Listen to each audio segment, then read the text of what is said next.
Weddings. I don't do weddings.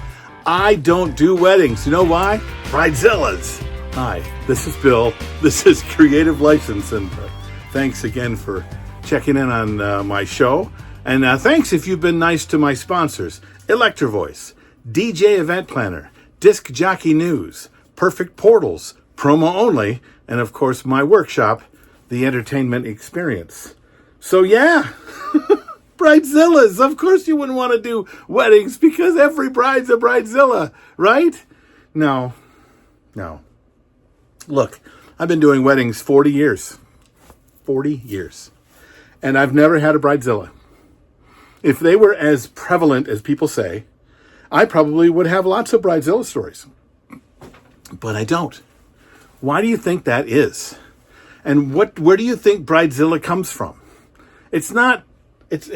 Look, I know the TV shows want to show a privileged young woman who wants what she wants, and she's going to treat everybody like they're the lowest of servants, and they're going to make their lives miserable. And yeah, I've seen the shows. I've never met the person. I've never been hired by a client like that. And maybe I have been lucky, maybe.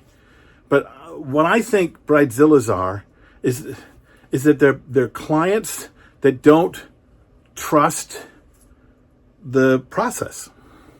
Okay? They've just spent a lot of money on down payments and retainers and on deposits on lots of different things. In the middle of it, they did it while they were really excited about the fact that they were getting married. And they didn't know what they were doing, because they never do. Right? Unless you've got somebody who's gotten married once or twice or even three times already, they don't know what they're doing. They just don't. So, and they don't want to look like they don't know what they're doing. They think they're going to get taken advantage of if they look like they don't know what they're doing.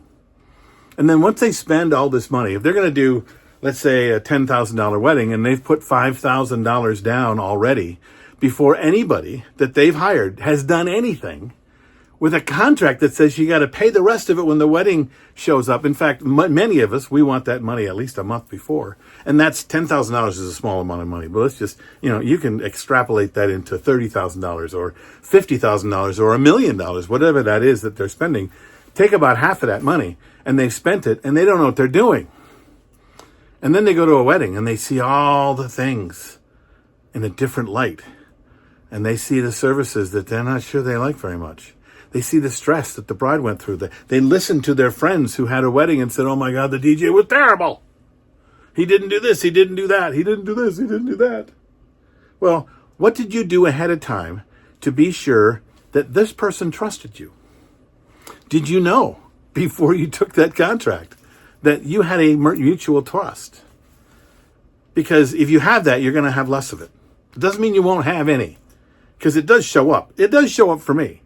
Okay, I have lots of people that say a lot of great things about me, and a lot of people have hired me because of those things. And even if they've seen me before, then as they get closer and they start thinking about their day, and they've been listening to their mother tell them they don't know what they're doing, and their bridesmaids saying that they should have done it this way, or another vendor that said this, or they went to another wedding and they saw a bad DJ or a bad florist or bad lighting, now they start to worry that they don't have a handle on this. I don't know what I'm really doing. And now they start showing up asking you a lot of questions that you thought that they just trusted you to handle. So what are you doing? You're calling them a bridezilla? Really? They're just worried. They're just worried. What is your job before you get to the day is to make sure that they get that they made the right choice. Not by treating them poorly or treating them dumb, but by treating them with respect. You see, most of their vendors had said things to them like, hey man, I know what I'm doing. Just let me do my thing and you're going to be happy. Or they went to an event venue and they said, well, I really want the room to look like this, and the dance floor to be there, and the bar to be over there. And the venue said, oh, that's not the way things are done. We've done 1,000 weddings, and the bar's always been there, and the DJ's always been there, and the dance floor's always been there, and it's always been great. We know what we're doing. We know you're inexperienced. Just listen to us.